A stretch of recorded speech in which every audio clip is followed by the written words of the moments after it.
এই যে আমরা ফুসফুসের ক্ষতি হয়, হ্যাঁ, সেই বিষয়টা নিয়েই আজকে আমাদের আলোচনা আর কি। আমরা তোমাদের একটা কথা বলে যেতে চাই যে আজকে এই যে বিষয়টি আলোচনা হবে, সেই বিষয়টি নিয়ে তোমরা নিজেদের মা বাবার কাছে বা তোমরা যাদের সাথে মেলামেশা করো তাদের কাছেও এই বিষয়টি নিয়ে কথাবার্তা বলো, যাতে তারা এই ভুলগুলো না করে, যেগুলো আমরা এতদিন পর্যন্ত করে এসেছি সেগুলো যেন পরবর্তী সময় থেকে তোমরা তাদেরকে একটু মানে সচেতন করে তুলতে যেতে পারো। সেজন্যই আমাদের তোমাদেরকে এই বিষয়টা জানানো আর কি।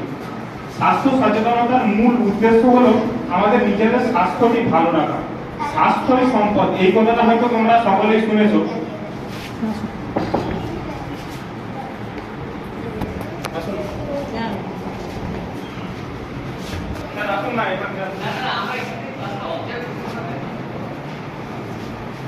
স্বাস্থ্যই সম্পদ, এই কথাটা হয়তো তোমরা সকলেই কোথাও না কোথা থেকেও এটা শুনে থাকবে। তো স্বাস্থ্যই সম্পদ বলতে আসল কথা বলা হচ্ছে যে আমাদের স্বাস্থ্য যদি ভালো থাকে তাহলে আমাদের মন ভালো থাকবে, আর আমাদের যদি মন মস্তিষ্ক